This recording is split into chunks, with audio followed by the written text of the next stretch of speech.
Welcome back to Schmoozing with Span, So excited to be here. the podcast where we talk all things niche, nosh, and New York with just a little bit of chutzpah.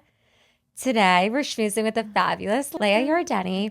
She needs no introduction because this episode, I've been wanting to talk about this for 6 months and felt a lot of, honestly, like pressure and nervousness around it because I wanted the conversation to be powerful and amazing, and she's the perfect guest to bring on. So you guys will really learn more about her that I didn't even think an intro would do her justice. So we're going to get into it. But today we're going to be discussing all things Kabbalah. Leah grew up studying Kabbalah. Spirituality has played such a massive role in her life and how she's defined it for herself in her 20s and the different forms of consciousness she taps into. And then we really want to make it digestible for hopefully there's men listening too, because I want all. It says 37 countries, but I'm not sure. Wow. I know, top charting. But we want to really make it digestible for people in their 20s to understand like Kabbalah and the wisdom that it can bring to your life and really how it's truly transformed my life. So I'm really excited. Also, quick PSA, follow the podcast, Spotify, Apple, YouTube. It's very easy. So I was thinking to start, I take Kabbalah at the Kabbalah Center in Midtown. Mm-hmm. And during class, we ground in the beginning. So I thought we would do like a quick little grounding to get us into it. Because I seem nervous right now. I'm never nervous. I think that's an amazing idea. I love a quick ground. So we can do this, and whoever's listening can do this as well, wherever you're listening from. So put both feet on the ground, okay? Uncross your hands if you're crossing them.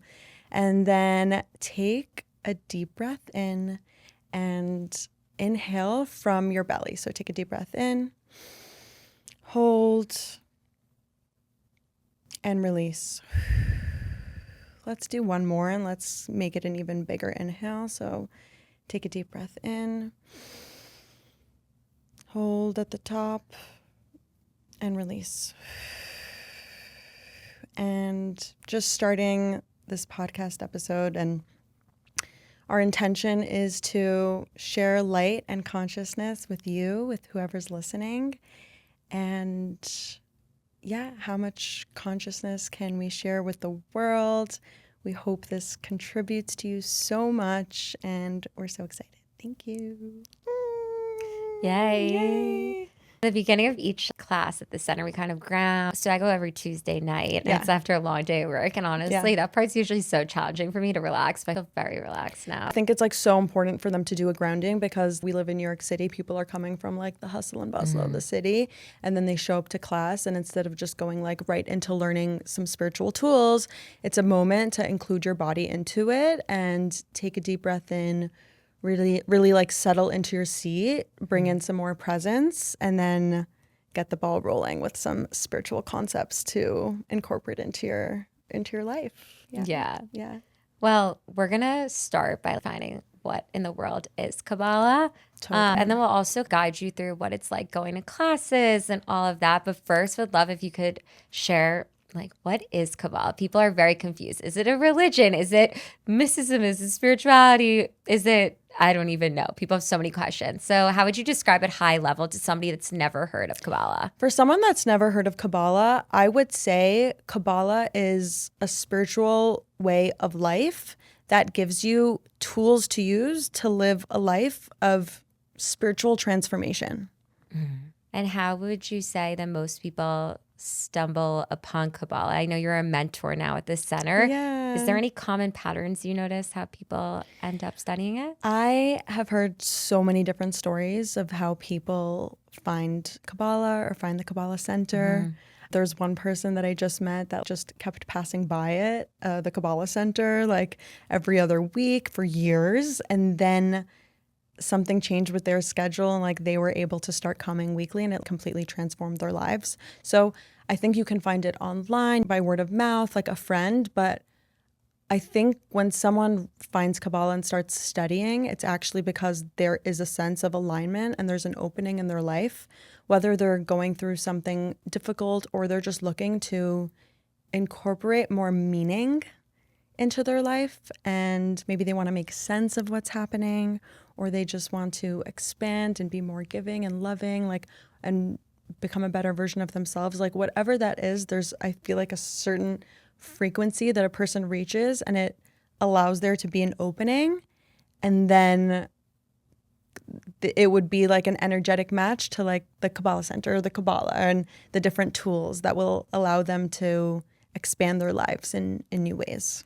I feel like it's similar to when somebody's going through a breakup and then they're like, oh, these are all the healthy habits I started implementing or new hobbies. And I feel like there's this connotation that people end up doing spirituality or leaning into religion when they're going through something challenging, which is true. A lot of people then end up diving into it. But I do notice one commonality with the people that do Kabbalah 1, 2, 3, 4, 5, then they go back to 1. Yeah. They're like, I took a break because I thought I'm good now. And then they're like that even 2 weeks off. Like you have to be consistent. And there's so much power of different things you can learn. Like I've noticed how Kabbalah has affected me when I'm going through more challenging times, but the consistency is everything. I always say it's like, totally. I live Shabbos to Shabbos now because, soft Shabbos. So I'm like, Tuesday to Tuesday, I'm like, I live so much life. I need to be studying every day because it really, truly impacts my day to day so much that now I'm like, I could see how it would help me so much in a challenging time. But also when you're going through something positive, it just is like you're able to spread the wisdom to more people, I feel like. Totally. And it's so true that the consistency is everything. And I totally feel you on that. Like week by week, like there is so much that happens because now you have so much more presence and awareness. That's what it is. Happening. Yeah. You're so right. Oh my God. I never even thought about it like that. I'm like, I live so much life in a week. I need to slow down. But I think it might be because I'm really just so tuned in. You're so tuned in. And it's like I'm catching that because I've heard myself say that. Like, I feel like the past week was a month long. But it's because like you're more in tune with what's happening. You're more in tune of the challenges and opportunities that are coming your way, and you're more present. And I really relate because let's say I grew up in the Kabbalah Center. My dad's a teacher in the Kabbalah Center. Even if you grew up in the Kabbalah Center, it's completely different than going to classes weekly and applying tools. It changes the game. Like you can be around great people. You could be around people that are doing great things that are into spirituality, healing, consciousness, whatever. But like if you're not applying the tools to your life, you're missing out on what could be like a really big impact. So yeah, in the last 2 years, me going to classes or now being a mentor in the classes, it's truly a game changer. Learning the concepts in a new way, but then applying it, like practicing it and applying it. Yeah. Well, we're going to dive into growing up in the Kabbalah Center and then becoming a mentor. And how Leah and I met is I started doing Kabbalah back in the fall, and I've taken Kabbalah 1 twice, and now I'm taking with your dad, Eitan, who's such an incredible teacher, obviously. He's awesome. And Leah's one of the mentors. And really, it's been just beyond life-changing. You were just asking before, like, how's it changed your life? Honestly, the one thing is, like, you kind of can see it. It's hard to think for yourself. It's just that awareness piece and that positivity piece. But the most consistent compliment I get the last 6 months about anything is, like, you have the best energy. I love that. Like, I feel like I've been able to give a lot of people, like, unlocks in my life when I'm having conversations with them. Where they're like, wow, I didn't think of it that way. It's really nice. So cool. It's like you're sharing the transformation. You're sharing the consciousness. Yeah. And just because like I feel like you're, like I asked you before, I'm like, do you feel like there's like a pre-you Kabbalah and like a post-Kabbalah? And you're like 100%. And like, I love that. No, I'm like, wow, now it's the energy that you let into your life is so different. And the things you attract are so different. Everything's different. I mean, it's crazy.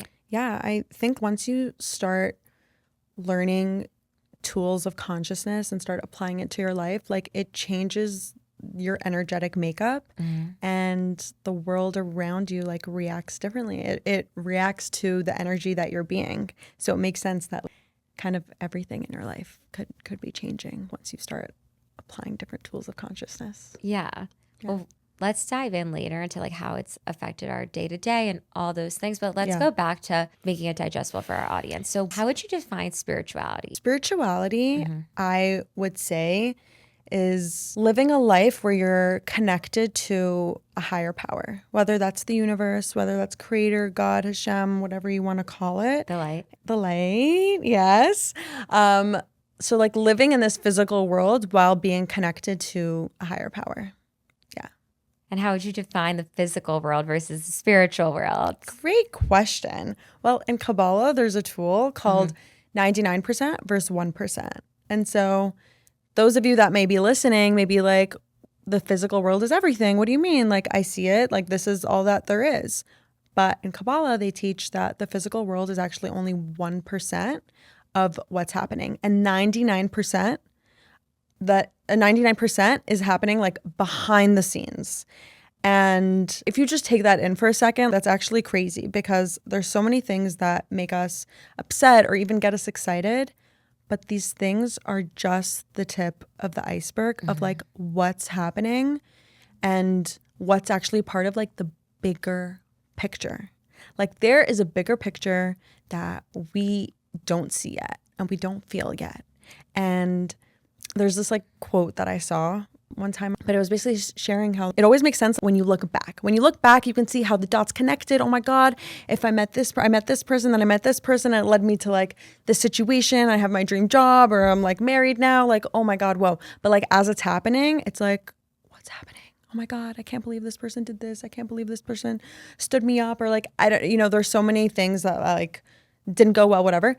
But that's just like one snippet into seeing how like the 1% is just like, it's just such a small snippet of what's actually going on behind the scenes, and like how there's like a beautiful masterpiece being created that's actually our lives. And all we want to do is control the 1%. We spend so much time trying to control the 1% and not letting the creator or God or Hashem like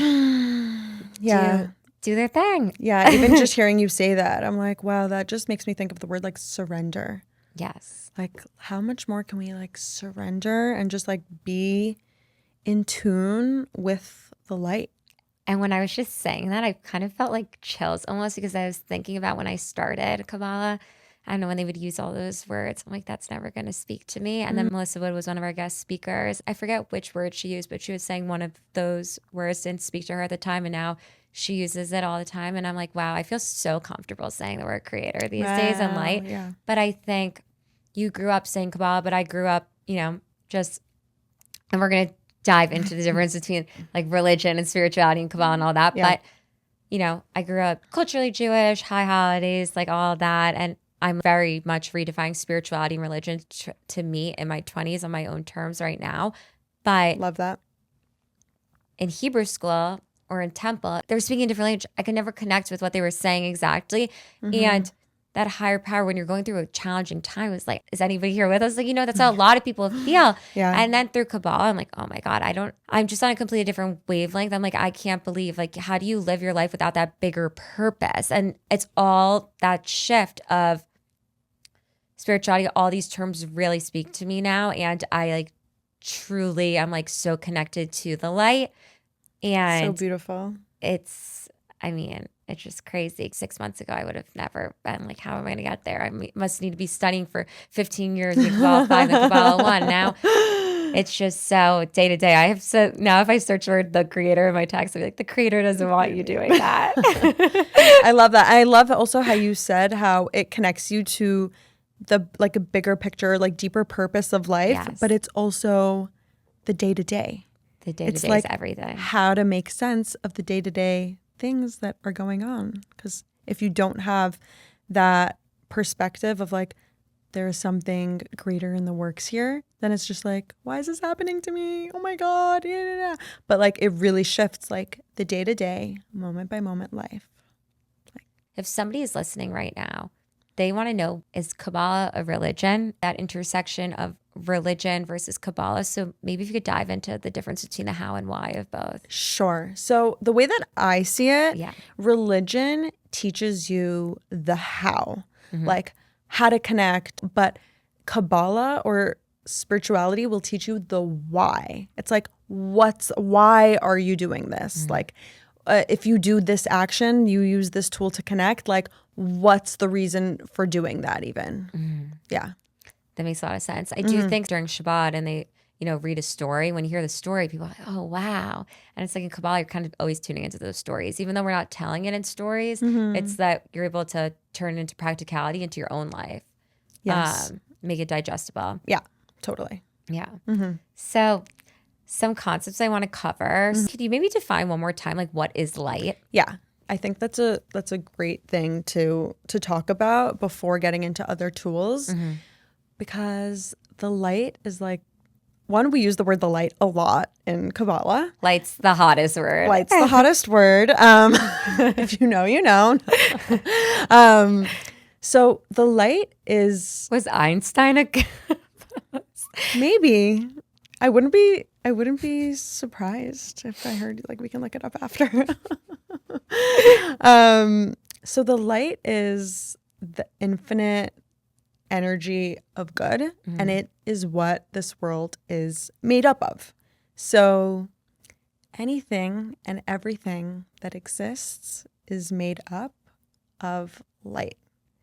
And so that means all the blessings in your life, all the challenges, everything comes from the light. The light is the source of everything. And it's an energy of giving. It's an energy of sharing. And it's an energy of consciousness. And it's what everything in this world is made up of. And that's why through Kabbalah, we want to tap into becoming more like the light. Yeah. And so it's like we're going to teach some concepts of how to become closer to the light and to connect to the light. Because once you act like the light, you're able to create more light, right? Yeah, totally. So Beautifully said. I think where I want to start is, well, I'm going to take out my phone just because in my first class, I wrote down these notes that really spoke to me. And I feel when I define Kabbalah for the first time to friends, this part is where they really are like, oh, like, okay, now I'm interested in what you're talking about. I love it. So how we kind of started was, which I actually kind of want to ask you because I'm curious what your opinions are. Sure. But what's a place in your life where you feel most in flow, and how do you feel fully immersed in that? I feel most in flow when it's interesting. Like, I could be doing different things, but there's something in me that feels aligned, connected to light, connected to consciousness. And for me, one of the things I enjoy most is, let's say, like doing an energy work class. Like, we could talk about that after, what that even means. But like, something I love to do is like facilitate classes called access bars, or just like have an amazing conversation with a friend about consciousness and feel like this like expansive energy, or helping someone, or cooking. Actually, I feel very in flow when I'm cooking. So different things that just like I like doing, and I feel myself be connected to the light. What about you? Me, I feel most in flow when I'm with my friends talking. It's honestly soft shopist vibes. Before I was doing soft shopist, when I'm looking at this, it says group of friends I feel safe around and giving other people the joy of my jokes. When I'm good energy and other people feel it. Podcasting, I feel natural at flow. At camp, these were things I wrote 6 months ago. So it's funny looking at it. Was this before or after you started podcast? I think I just You started. Cool. It says go deeper, look at your life and recognize one area that you aren't in flow. So that's like a good tool. Kabbalah is all about the awareness. So thinking that when you write this, it's not thinking of negatively. It's like, oh, wow, now putting a pen to paper, I'm able to expand more in that area. That's how I feel when I'm doing these types of things. So then they ask us, what would it look like if you were in flow in that place? These are some questions that the audience can do at home. And then Quick journaling prompts. where in your life are you not in flow, and how would your life improve if you transformed yourself and reconnected with your flow? So those were some of the prompts that got us to this. But this is what really speaks to me. So one of the big concepts in Kabbalah is level 1 is to me, level 2 is for me, and level 3 is through me. So we want to become to that level 3. Obviously, there's so many levels, but these are just the ways to make it digestible. And you're never going to be living just in level 3 in all areas of your life. Different areas can fall into different buckets. So level 1, to me, I'm sure we all have experienced this where we have friends in our life. Everything's victim mentality. Everything's happening to them. Like this is happening to me, like poor me. It's like that victim consciousness. Yes. And which like we all fall into at different points. Like there's some areas where we're going to have more awareness and some areas where we're going to have less awareness on. You're living in level 1. You're basically, it's a desire to receive for myself alone. And I thought it was interesting. It's when you think, it's really that you think that everything that's happening in life is so random. But once you study Kabbalah, you realize that it's all connected. And nothing's really a coincidence. That's how I've been feeling so much recently. Like if I bump into somebody, I'm like, this is not a coincidence. I need to go say something. And it's really panned out in so many different areas. It's the same thing if you, like, it's just not random. So we can all think of that type of person or when we've acted like that also. Level 2 for me, the between stages, when we know what we need to do, but we're too scared. If I'm a vessel for light and I allow certain people to take my light and dim it, then we're going to be depleted and we're not going to be able to move levels. And it's a lose-lose. It's not personal. Relationships can teach us a lot. I know what I need to do, but I'm not ready. I never talk about this on the podcast, but I was in a relationship for 7 years and I was so level 2. Like I knew that it wasn't right for me, but I was too scared to do something about it, and it wasn't bad. And like I learned a lot from it, obviously. But this spoke to me so much in that time because I'm like, oh, wow, it's happening for you. The second I ended it, I was looking for jobs for 3 years, 30 hours a week. And then I got 3 job opportunities. How weird is that? Wow. Right? I don't think I shared that with you before. Wow. That's so cool. That word just reminds me of like the concept where like one area of life is connected to another area of life. Yes. Like when you clear anything that's coming up, like let's say there's something like that's stuck or like you keep thinking about it. It keep like, okay, I need to take care of that. I need to take care of that. It's actually blocking another area of life where you're wanting blessings. And so it's like when you become more aligned in any area, it allows you to be more aligned in other areas. But like that's so beautiful that like you kind of ended that relationship or like did what was true for you or however, whatever happened. Yeah. But and then it just like opened up like so many new doors for you. That's so beautiful. That's so special. Yeah. It's crazy. And really, like, I know it's happening for me. It's going to take me somewhere higher, even though it feels painful. We all just want to be comfortable. Everybody wants to be comfortable. I don't want to be comfortable, which is crazy. I'm like, change. And it's not because I'm not happy. I want change because I'm growing. That's so beautiful. I love that. And I think it's so hard to do things when there's nothing like black and white wrong, but you know it's happening for you. It's like even with that rejection from a job, it's like, you know, it's happening for you because a bigger blessing is going to come through. It's like that 90 that we're only seeing the 1% of it. Yeah. And I really relate to that of you saying how sometimes logically there might be nothing wrong, but you still feel like it's not in alignment for you. And that might be really wrong then. It's actually more wrong than we think. Like being not in alignment is the worst thing for you. And that's why we're all so, I mean, personally, like I have so many health issues. And I'm like, so much of it, like an autoimmune and health issues that a lot of it stems from your nervous system. And your nervous system's connected to your alignment. Like everything, it's just kind of crazy when you talk about it out loud, you know? Yeah. But I think everyone will have areas of where they're not aligned and areas that they are aligned.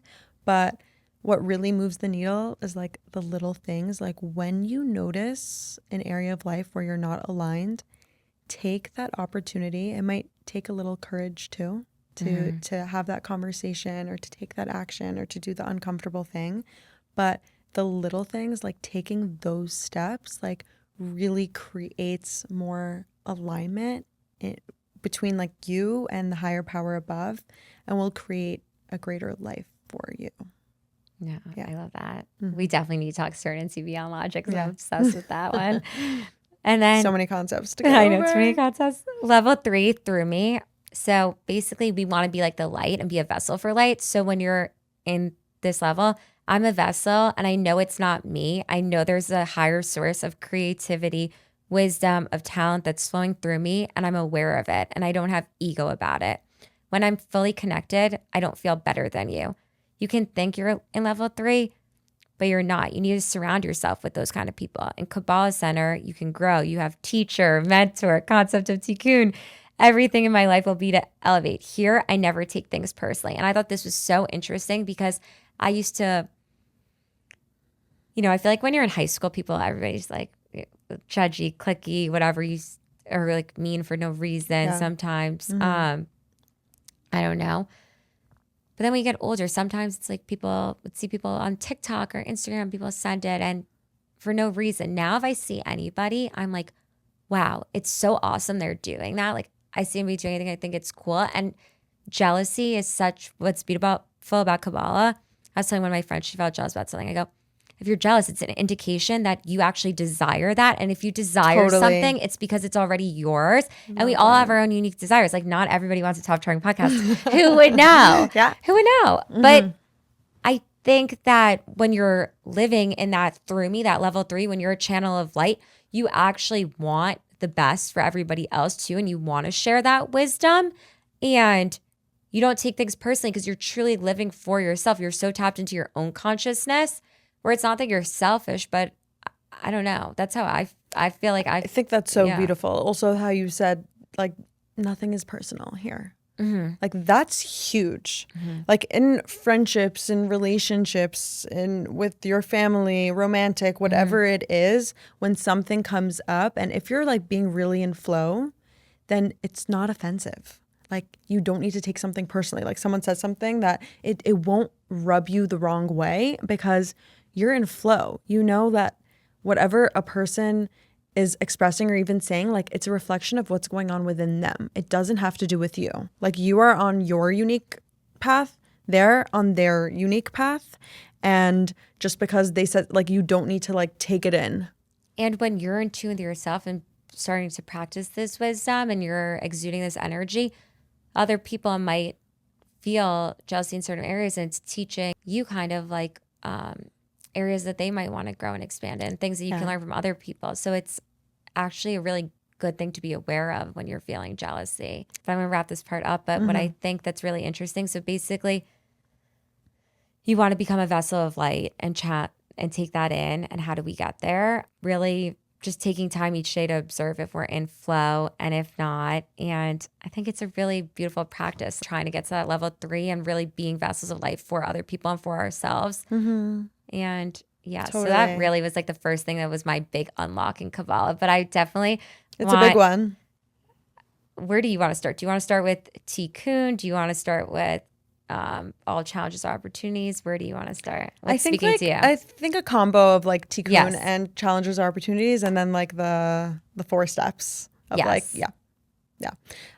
so the concept of tikkun is kind of what I was saying before, that we are all on our own unique journeys of transformation, and we will all have certain things that tikkun is kind of what I was saying before, that we are all on our own unique journeys of transformation, and we will all have certain things that stick out to us, that come up in our lives. Like maybe we think like, oh, that happened like 5 years ago. Like, I don't deal with that anymore. Like, I grew out of it. If something is like a reoccurring pattern and it comes up, it is the thing for you to focus on, to heal, to inject awareness and consciousness into, that will make your life greater and allow you to transform in a greater way.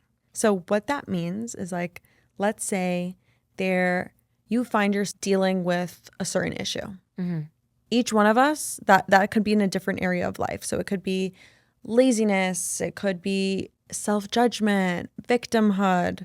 So let's say someone's struggling with like being a victim. Like anytime something happens to them, they feel rejected right away. Like their default isn't, oh, this is happening for the best and something greater is coming. It's like their thing is like they constantly feel like hurt. Like something happens and they're like, oh, like the poor me, okay?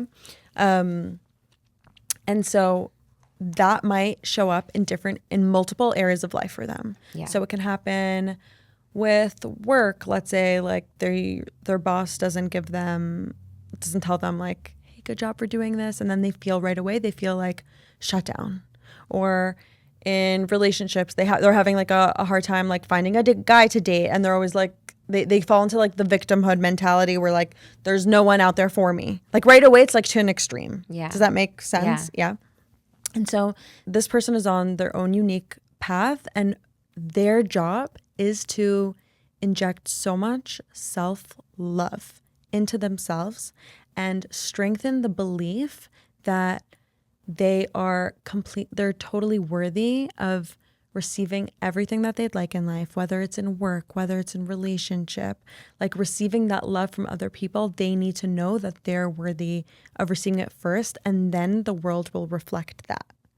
So that's like a small snippet into tikkun, but it's basically that like whatever maybe there's like a constant struggle that you're facing and it kind of keeps showing up over the years, maybe even from childhood. And maybe you're an adult now and you're like, why do I still feel this way? Why is this happening? That could be your specific tikkun or like correction for you to like take care of. But what's so beautiful about this is that when you tend to it with love and like you just like love yourself where you're at and you inject consciousness into that area, into wherever your personalized struggle is, so much light is revealed. Like your life will get so much better when you become in tune with what that struggle is and bring awareness and know that it's not an accident. It's happening on purpose. And that should be enlightening and not like Scary. not scary. Yeah. Because like it's all part of the bigger picture. Like we said in the beginning, everything is light. Everything. Like everything comes from light. Everything is light. Like light is number one. Like that is the energy that this world is made up of. And that includes your struggles.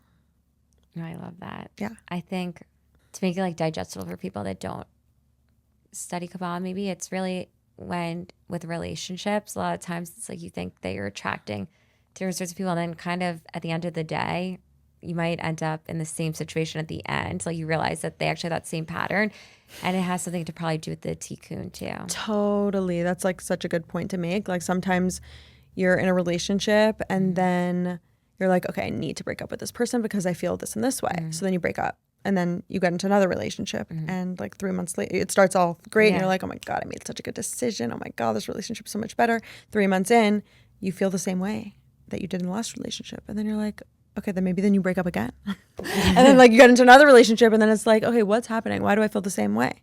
Like, oh, maybe it's not the other person. Maybe there's something for me to work on. And the universe will bring you the opportunities. Like there's no shortage of opportunities when you look for them, and you'll constantly get the challenger opportunities or the feeling like you can't run away from the feeling, or you can't run away from the lesson that the universe wants you to learn. Yeah, like it's gonna keep pushing it towards you until you finally learn that lesson. Like it's gonna smack you across the face until you do it. So that's why all challenges are an opportunity. Totally. And it's really an opportunity for us to become more like the light by facing our tikkun, kind of, right? Yeah, and when you face it, it actually ends up feeling like amazing. Like it's like the universe isn't like throwing it in your face for you to struggle. Like it's actually like when you take care of it head on, like it feels amazing afterwards.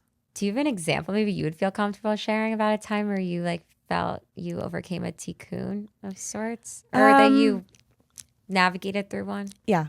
So something that I've been working on is being direct, honest, truthful, but specifically when it's uncomfortable for me. So let's say at work or with a friend, let's say I love the person so much, right? Like she's one of my best friends, yada, yada, like great relationship.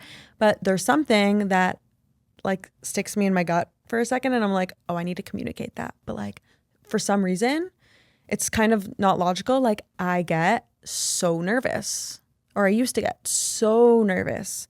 And other people, like, how do I know that it's my tikkun and not someone else's? Like I have another friend that maybe she has no issue bringing anything up and will speak about it head on, not feel nervous or anything. And like, she has like no tikkun in that area. For me, it's like, for some reason, I'm like, why am I so nervous? Like, I'm so nervous. And so for me, how I handle that is to do what I can to take care of my nervous system, like breathe, ground, be vulnerable when I have the courage to speak to the friend, share with them that I'm actually nervous, like don't try to pretend to be strong. Like it's still like the most courageous thing ever that I'm going to speak up and be direct. And then I share the uncomfortable truth. And then a friend will be like, thank you so much for sharing with me. Oh my goodness.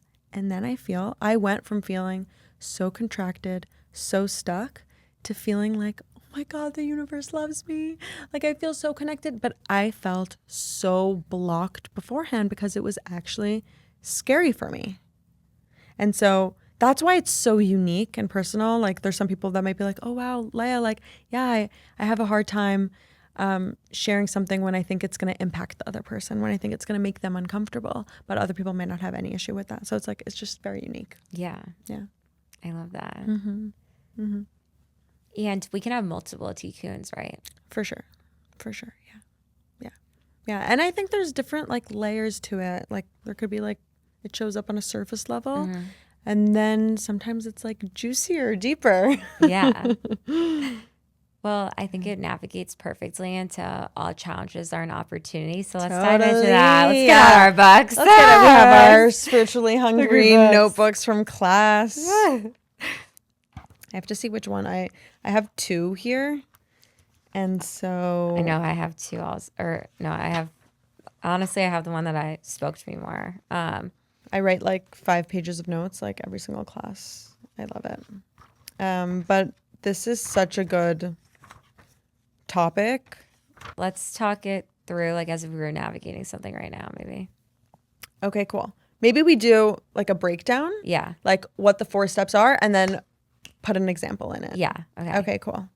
So this was, okay, ready? This is like how to make any challenge an opportunity. Mm-hmm. So there's 4 steps. First step is a challenge occurs. And so your lack is triggered. And you're like, what the fuck? Like, what? I don't know. Am I allowed to curse on this podcast? Fine. Okay, fine. But you're like, why did that just happen? Oh my God. Yeah. And so the first step to navigating that is pause. What an opportunity. Second step is to embrace what is. Third step is to remind yourself that everything you need is within you. And the fourth step is to talk to the higher power and say, show me the way, I am open.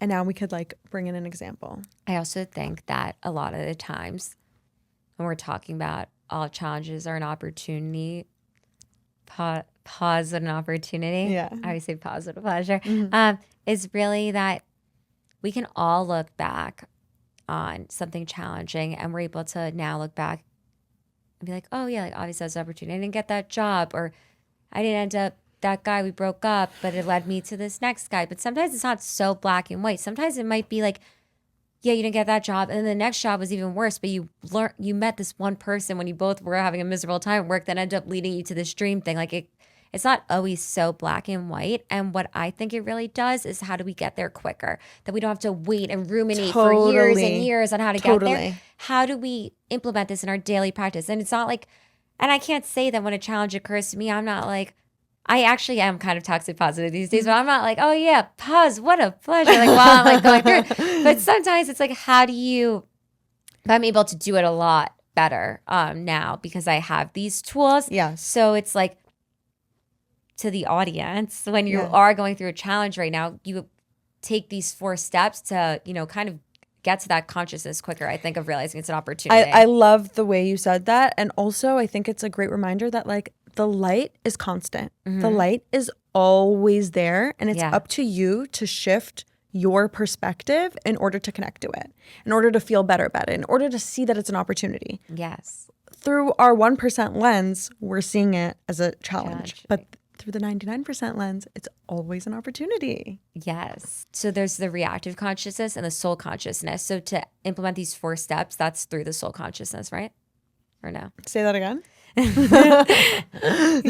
Like when there's a challenge, typically we tend to act through the reactive consciousness, which is like being very impulsive and looking for immediate relief. But when you're going through the 4 steps, that's when you're tuned into your soul consciousness, right? Totally. And it's going, because the reactive is you being on autopilot. Yeah. And that just means something happens, I'm upset, now I'm mean to my friend, now I'm mean to my mom, now I have a terrible day, and I wake up the next day and I'm complaining about the day that I had before. Like it's just like anxiety. Yeah. But when you pause You're like, instead of going on that autopilot, Yeah. you're like, it's the start of injecting some consciousness into it and being like, God, universe, can you like show me how this is an opportunity? Because I don't feel it right now and I want to. So when you say pause, step one, what does pause mean? What does pause look like? How do we pause? Pause can look like stopping your thoughts for a moment and taking a deep breath and bringing space into the situation. Yeah, that I think like that's all you need to do, because Don't send that crazy text. don't send that crazy text. Like, Write it down for yourself, maybe. write it down for yourself. Blow off some steam. Go for a walk. Wait 5 minutes. Like whatever it is, just don't do the reactive thing, the reactive action or the thoughts, whatever it is. Like, chill out a little bit, you know? And yeah, that goes a long way. A long way. And then step two, embrace what is. What does that look like? Embrace what is being real with what's coming up for you. Embracing the feeling, embracing that it feels like a challenge. Be honest, like allow yourself to express what's actually happening for you. So again, we're not trying to like rush through this or push through this. Like, you're trying to be really real with what's actually coming up for you. Because then otherwise it's going to keep coming up. It goes back to tikkun. Like, if you don't embrace, you have to embrace that this is going to be an opportunity. Whether I want it to be or not, somehow, some way, it eventually is going to be an opportunity. Totally. And being there for yourself, like whatever the feeling is, like putting a hand on your heart. Like, that's the way that I see like embracing what is. Like, okay, I got triggered by this, or I feel this because this person said this. Like, it's like an extension of pausing and going a little deeper and like being there for yourself. I think sometimes also embracing the challenge can look like, like being grateful that you even have this challenge because you are in that type of opportunity. Like, for example, with work, sometimes it can be like, well, this was my dream to get into this type of job. So it's like, well, embracing that this challenge occurs because now I'm actually in that space. Like, sometimes it's an unlock. That's beautiful. Way. Yeah. Step 3 is my favorite. Is all the light I need is within me now. That's so beautiful. It's such a good reminder, because like we said in the beginning, like everything is made up of light. We're included in that, and we have all the light that we need, like within ourselves, and we can handle anything.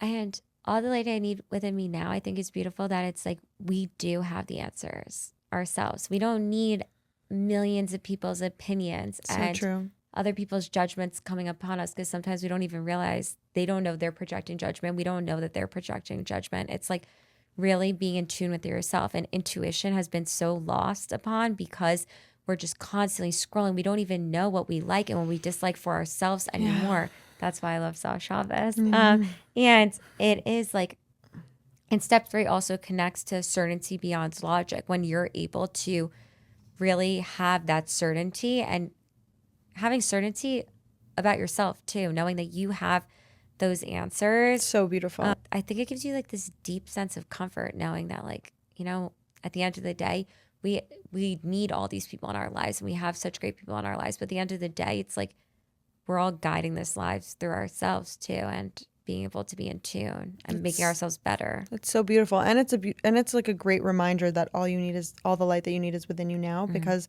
you would not be faced with anything that you couldn't handle, and not even just that you couldn't handle. Like, yes, it's a challenge, but like when you try to see the light in it, and when you really connect to that the idea that, and you trust that like it is light, like it shifts it. Like it's not painful for no reason, and it doesn't need to be painful. Like, when you actually transform your consciousness or your perspective, the situation changes much faster. Yeah.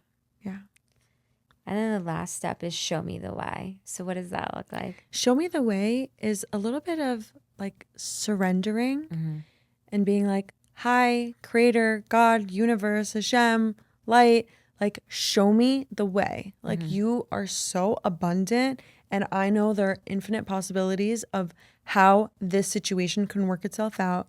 It's uncomfortable for me, but I am open. I am putting whatever judgments, projections, expectations I have in my mind, I'm putting it on pause right now. I'm putting it to the side.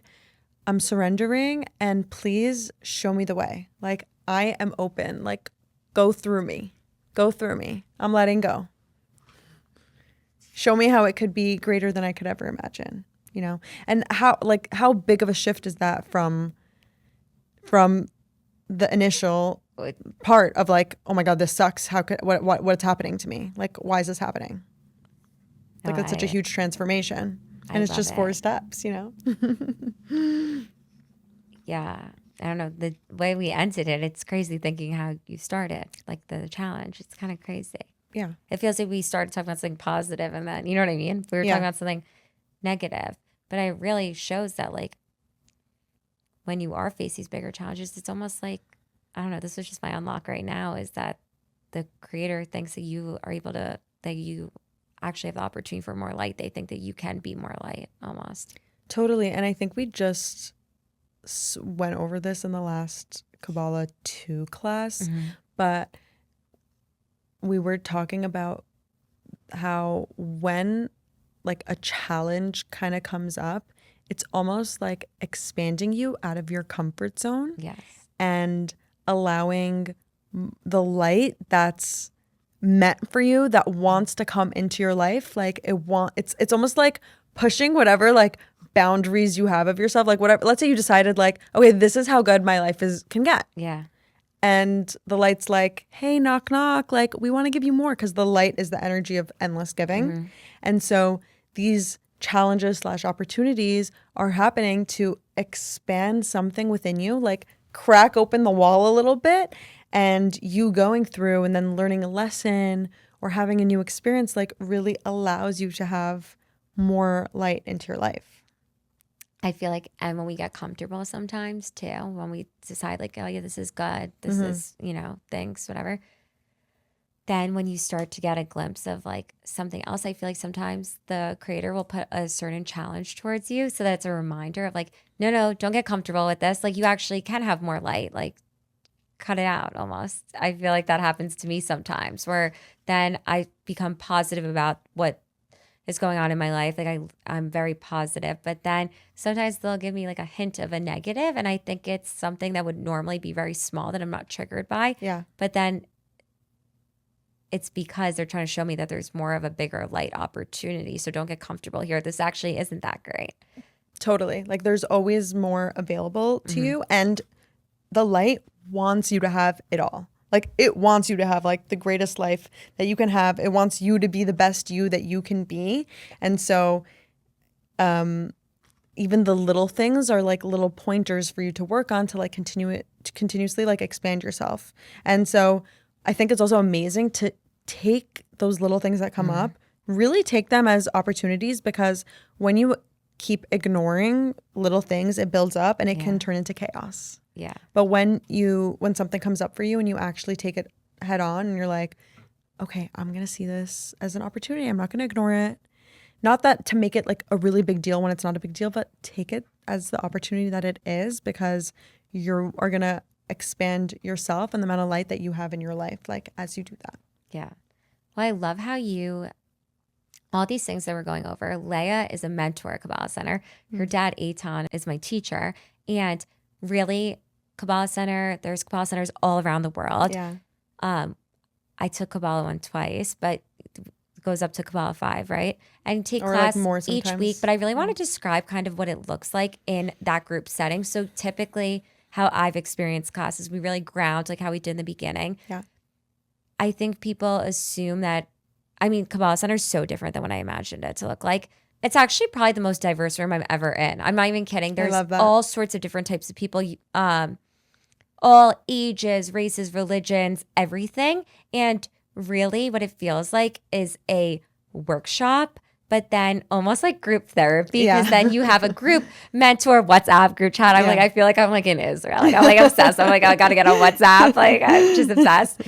Avi, my mentor, shout out. But I'm like, but then really like at the end of class, digesting with your group, what did we learn? Different takeaways, and people are applying it to their own life. So I've done online courses, and I like to listen to podcasts or online things during the week so that I can like stay on top, stay sharp. Always learning. Stay sharp. Always learning. Studying for that quiz. Multiple choice. But then it really is that community. I think it actually taps back to that level 3 where in Kabbalah 1, they were like, to be in that through me, you need to surround yourself with other people like it. And at Kabbalah Center, you are surrounding yourself with other people who do want to grow together. And people's stories they share are just so beautiful. It's crazy. So beautiful, yeah. And we could talk about like what it looks like. Let's say someone's listening. They're like, hey, I want to study Kabbalah. I want to go to Kabbalah Center. Like, what does that even look like? So let's say you said you did Kabbalah 1 twice already. So what even is Kabbalah 1? Yes. So there are many teachers that will teach Kabbalah 1 through 5. And what that is, it's a 10-week course. Yes. In person. A lot of the times it's in person. They probably do it online too. But in person, there's one class every week for 10 weeks. Yes. And there is a teacher. It's around like an hour and a half long. In New York, they have it in the city, in Manhattan, and in Queens. But obviously there's Kabbalah centers all over the world. And basically you go into the class. Let's say I'm just giving an example, 100 people there. So it's not just a lecture styled class. You will sit in a group, like in a table. Like let's say right now, I'm one of the co-mentors for table 6. And so in table 6, we sit with each other every single class. And it's really nice to get to know people. People are so beautiful. People are amazing. And there's beautiful people from all over. And it's like so cool who the class attracts and who even like ends up being in your table. Like I love that part. But basically you sit with your table every class and then you listen to the teacher. And then after class, the teacher will give a question or a concept or ask you to discuss your key takeaway with the group. And let's say there's 10 people in your group, you get in a circle, you speak with your mentors, you speak to the other people in your group, and you share how this concept or tool relates to your life in whatever is in the current present moment, whatever is happening like in your life right then. And you get to all share and you get to listen to each other. And it's really, really beautiful. And it's also, you're with the same group every class. Yeah. Yeah. And it's a beautiful 10-week journey. And it gives you, I feel like once people come take classes, like they feel more comfortable to join the community in other ways. Yeah. Like coming to like new moons or Shabbats. Yeah. And I would love if you could describe those. So like that's how I do Kabbalah. I feel like a lot of people get into it online, see some videos that speak to them, different instructors, and then I think in person it's so beautiful and like I love going in person. But you grew up like both your parents study Kabbalah. Yeah. Well, my mom's like a healer now, and my dad's like a Kabbalah teacher. Yeah. Yeah. Can you talk about what is it like growing up studying Kabbalah? Because that's really unique. Like to say that you were raised doing it. I know you don't think it is, but like it really is. Kabbalah, what did that look like? Like you went to school, like Kabbalah school. Well, like my preschool was like Kabbalah school. Yeah. I'm one of 5 kids, so my older siblings, they went, I think, to Kabbalah Children's Academy until they were like in 8th grade. Some of them were a little younger. But I mean, it really feels like it's no accident that I was born to the parents that I have and to the community. Everyone really feels like extended family. Everyone feels really familiar. I feel like because I had so many siblings, we always had like other people like taking care of us as well, like as well as my parents. And like, it just feels like a big family. And it feels like there's a lot of people with a certain baseline of spirituality and desire for growth. Yeah. And I feel really, really lucky that I'm surrounded by so many beautiful, amazing people. And I think it's such a gift that I have that like feeling of like warmth, or that like I'm surrounded by like such awesome growth-oriented people. Like No, even and now. it is a rarity. Like, Yeah. really, it is. It's so special, and it isn't a coincidence. I think, but now, now so you grew up studying Kabbalah, obviously, you grew up in like, this world, but now Yeah. you've like redefined it on your own terms. Like in Yeah. your 20s, now you're a mentor at the Kabbalah Center. But I'd love if you could talk about like, have you felt any pressure around sharing the wisdom or about how you show up in Kabbalah and in religion because of how you grew up or now? So definitely, like that was my own. I went on my own like personal journey of seeing how I connect to it and how I want to live my life. And like, I think I'm always going to be growing and changing, and maybe it'll be different in 10 years from what it is now. But growing up, like I kept kosher and Shabbat and did all the things, and around the age of like 18, 19, 20 years old, I went through a process where I started learning other types of consciousness tools, which just deepened my relationship to myself and allowed me to have a bigger foundation of being in tune with what is true for me. And I learned that I can live my life in whichever way I want and whichever way I feel is most aligned for me. And that's when I kind of stopped keeping like kosher and Shabbat that I grew up with. Yeah. So it's like I will always have a spiritual connection to food and to Shabbat. Always. I love it.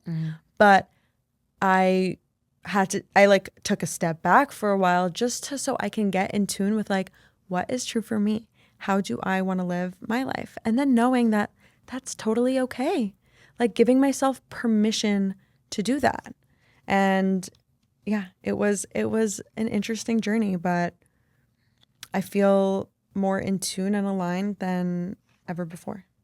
Or maybe some transformations you noticed since you stopped keeping those things almost.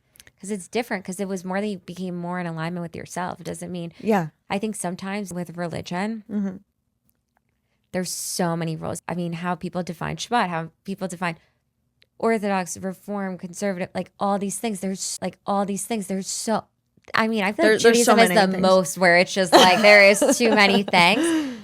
But it really isn't becoming in alignment with yourself. So what are some unlocks you've had since becoming more in tune with yourself and maybe stop doing those things that before would make it more religious, more connected, but you're becoming more connected in different lenses? Does that make sense? Yeah. Well, also another thing I found out within myself that one of the reasons why I was keeping wasn't to connect to the tool spiritually. Yeah. Even though I learned that my whole life, it was actually out of fear. It was a fear of like, if I don't do this, something bad's going to happen. Exactly. So that was a huge thing when I realized, because now I see it as a choice. Like if I want to do it, it would be in a different way. It would be because like I want to use the spiritual tool versus before. And I didn't realize it, but it was like, because actually I want to do something else. But if I do something else, like I'm going to get shunned or like I'm like, my family's going to be upset at me, which is like, that didn't happen and whatever. But some of the unlocks for me have been really getting to know myself on a deep level. Like growing up, we used to do Shabbat at the Kabbalah Center every single week. So that means being with like hundreds of people every single Shabbat. Yeah. Like that's a lot. And up until COVID, the center used to do it every week. Now they do it like once a month, and I love going once a month. But through this change and then starting to do like what I wanted, whatever would be relaxing and helpful for me on Saturdays, I spend so much time with myself, like so much time. And I just take care of myself on such a deep level. And my Saturdays are usually like very relaxing, and I'll trade energy work sessions with friends. And I'm like, oh, that's what makes me feel connected. That's what makes me feel filled with light and like I'm sharing light. Makes sense? Yeah, because I do think that like where you really feel in flow, going back to that, is tapping into these other forms of consciousness. Yeah. And it all connects. I mean, I'm kind of going through like the opposite journey where I started doing Kabbalah, then became obsessed with like spirituality, but I still felt like there was something more that I was craving, but I wasn't sure what that is. And I feel like I've become like more religious in terms of my soft Shabbos, like I love it. different things, but it really speaks to me. And it's not that I have a fear of anything when you're stemming from fear or ego, like those things aren't good. It's like that I genuinely feel so connected and I feel so at ease. I feel so myself. So soft Shabbos, I'm going to do a whole episode about, but basically like I've been keeping Shabbat, but then in terms of like not using my phone, but it's more that I'm with friends. So later I've only been doing it for like probably 7 weeks now, I would say. Mm-hmm. I'm out till 3 a.m. 3 of the times. Meanwhile, I never go out to that late, but it's I don't even know what time it is because I'm having such a good time with people and like very connected to community and whatever. And I like the principles of it and slowing down and not like letting other people's like actually having the time for my own energy and being connected to myself So important. the outside world. I mean, today I wrote it because my best friend got engaged and I was like, and once I knew that she was reaching out to me on Shabbos, something must be wrong, but it was exciting.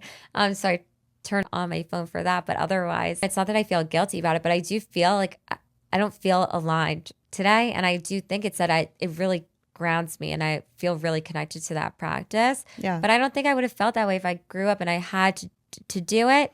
It's like coming into tune with things that really speak to you. Like I was saying, you must have this extra layer of because you have to see, I mean, if you guys went to class or just have seen it, like it really feels it's like an out of body experience class. And like people really, truly like your dad's wisdom, the way he communicates it is so beautiful. And people truly look up to him so much. And I imagine as a mentor and, you might feel this additional layer of responsibility sometimes too of like, am I communicating the same way he is? But like you're communicating your own beautiful way. That's why I wanted you on because I think it's like you make it so digestible for like your 20s and like tapping into this wisdom through other forms of consciousness too that really speak to you that it's just like it's so cool. I love it. Also like I love how you shared that like it's all about each person choosing what and being connected to like what is aligned for them. Yeah. Like I am the biggest supporter of like I want every single person walking on this earth to be in alignment with themselves, with the higher power, and in whichever way that means for them. And only they know. Like you know you better than anyone else knows you. I know me better than anyone else knows me, you know? And so yeah, I'm just like such a supporter of like whatever that thing is, whatever that looks like, whatever that next step is for you to live in more alignment. Like I am your biggest cheerleader. So when you grew up though, you were always at the Kabbalah Center. You grew up hanging out there all the time. But this is your first time like actually taking the 10-week course, right? Like a few years ago you started taking it. So how did you decide to actually take a course? So I actually, there was a part of me that wanted to get closer with my dad. And I was like, it's a really good opportunity to like take the class. Like I want to see his light. Like I want to see him shine. Yeah. And I also wanted to connect more with how I grew up and have like respect for it and receive from it. I wanted to just like to open myself up again. And so then I signed up for the course and I just showed up. Like some people ask me like, oh, is it weird like taking class from your dad? I'm like, not at all. Like I love it. Like sometimes he's speaking, I'm like, that's my dad. But most of the time, like I'm literally just, in my spiritually hungry journal, writing 5 pages and really just taking in the tools and really, really, really applying what resonates with me. If there's anything that like doesn't feel totally aligned or something, like whatever, I just put it to the side. But there has just been so much that has helped me in the last year and a half. Also, I love the consistency of it and I love the community. Having something to go to every single week and seeing people and like getting out of your own head and just like, the consistency is so helpful. So helpful. I don't know how it's been for you for the last like 6 months or so. I call it my mental workout the week. I don't work out on Tuesdays. Like no physical workout, mental workout. Yeah. But it's no physical world. No. It's about the 99% on Tuesdays. They need merch, more merch. You should like pitch them some ideas. I think they'll do it. I need to schmooze the front desk more. Oh, there's also a bookstore downstairs. There's a bookstore. There's a place to chit chat, maybe make some tea. Oh, the It's tea very station's cute. the best. And Tea the station is snacks, so good. Sometimes they have chocolates on the tables during I know. class. One week they didn't put it. I think it was the first week of Kabbalah too. You know, when I started Kabbalah, it was when there was the flood there. So we only took it on the lower level. Oh, and we were in that room. It's so wow. different upstairs. Yeah, I like it on the second floor. It's fun there. It's crazy. Well, I'm going to shift into like state of consciousness, but is there anything that you feel like you didn't get to say about Kabbalah that you want to share? I would say that if anyone is looking to make sense of what's going on in their life, to make sense of maybe the challenges, or they just want to feel more connected to God and to themselves, I would recommend going to a class and feeling it out and seeing if it resonates, because it really could be a beautiful life transformation. If you have the curiosity, like, go for it. Like, try out a class. Could be great. And well, actually, I just realized we only have 5 minutes left, which is Wow. crazy. So we might have That's to so do a quick. part 2 about all the consciousness you do, but I want you to Would touch on love that to. high level quickly. But I guess I should have prepped you on this question because it's a large question. Since doing Kabbalah 1, taking the class right now, is there something that has really stood out to you over the past 10-week course that, so you grew up doing it, but you know, you learned something new every time?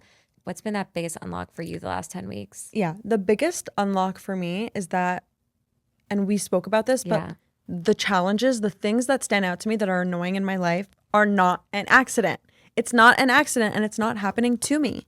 And yes, you can hear about it, but when you're reminded, when you remind yourself that, or when you hear it from a teacher every single week, Yeah. then it starts like kind of getting in your brain when you have like a specific area of life that bothers you, and it's just like, this is not happening to me. This is not against me. This is not an accident. Show me the light. Show me the light. Like, there's something greater going on here. I don't know what it is. Show me. And like we also said, like early in the podcast, it makes the process go faster. So yes, maybe I would have gotten to that realization that, oh wow, it's all for the best and all turned out okay. But when you like show up to class and you're constantly reminded, like, okay, like, there's a reason for this. This will create something greater in my life. Like, that in itself and the consistency of it, just it changes the game. Changes the game of life. And that has been one of the biggest things that I feel like has transformed my life. I know. I just think to myself every day, I'm like, I don't know how I lived my life before spirituality. I mean, it's like having that greater purpose in your day to day. Yeah. It's just insane. And it's not even like you're overanalyzing things now. It's that you have this greater lens and where you can really notice that it's really all happening for you and through you, hopefully. And Yeah. Hopefully we get to that level 3 through you. oh my God, when's our graduation? I'm like, I'm never going to leave here. I'm going to But we're see just- every season. I'm like spring, fall, summer. I'm like, But we're just going to keep, like going through our process and expanding. And I love like to remind myself that, hey, like as these challenges, opportunities are coming, like it's actually creating a greater life for ourselves. It's not that something's coming up and, oh my God, I'm getting knocked down every single time. Like I used to see it like that. I used to feel like, what the heck? Like another thing? Like I just went through this and then I felt good and now I don't feel good again. Like what's happening? But it's like expanding. Like it's sometimes you can't figure out though. Like right now I have this one thing. I'm like, why am I attracting this? Like, and I'm like thinking in my head and I'm like, what does this mean? They're trying to tell me something. So can we just figure out? Like, I'm like curious. I'm like, you could give me more because I can connect it because I'm confused. Cool. Like, but I do feel that, yeah, I think it's like, this is just all so amazing. And we're going to have to do part 2 because we need to talk about your forms of consciousness. But like 100%. On our first call that we had, you shared so much about your mom and like the energy and things you've learned from her. Yeah. So just maybe really quick, if people, after obviously everybody's going to look you up, but you study access bars, that's like where you feel a lot of flow in your life. Totally. Maybe you want to high level talk about like where people can find you to like discover access bars and all your Sure. tools of consciousness? Sure. Well, I post most on my Instagram at Lea Yordani, and I probably have like a pinned post about like what is an Access Bars Yes. class, and you can find videos that I post that share little snippets or tools from multiple modalities, whether that's Access Consciousness, Kabbalah, Abraham Hicks, Theta Healing. There's a lot that I love that I use that have really transformed my life completely in the last like 7 years. So yeah, it's my favorite thing ever to share these tools of consciousness. I love it. Wow. Yeah. This is fun. This was so fun. Oh my gosh. Oh, we also share last really quick after we spoke on the phone. Tell them what you told me, that you wrote this down. Okay, so I worked with a coach for a few months, and the way that it works to work with this coach, in your first like 1 or 2 calls, you make a list of goals of things that you'd like to invite into your life, or you want to manifest, or that you want to take action on and create. And so one of the things that I wrote was that I wanted to speak on a podcast about consciousness, and I wanted it to feel fun and amazing. And one of the requests that I had like within the goal was that I would be invited and that the person would reach out to me, and that would be so easeful. And I had that goal, but like I forgot about it. And then like a week and a half ago, I got a DM from you, and then I was just like, thank you, universe. Like, it's perfect. And I also wrote down like, I wanted them to be looking for someone like me. Like I really want, like, the flow part is important. And then you literally reached out to me, and I was just like so happy. I was like, I can't wait till Shabbat to tell her. I'm like, I have to just DM her now. Is he Grace? Let me introduce you. No. And that was a week and a half ago, I think, that you reached out to me. Like, we're so quick. 10 lives since. It's so true. Yeah, It then our really big does feel reunion like Kabbalah Center on Tuesday, our big hug. I was like, oh, people are wondering, who are these girls? I love it. Yeah. love Well, it thanks so so much. I'm so Thank you for honored that having you me. came on. Thank you for having me. I'm so happy to be here. And I hope whoever is listening, I hope it really contributed to you guys. And if you have any specific questions, like, feel free to reach out to me. My DMs are open.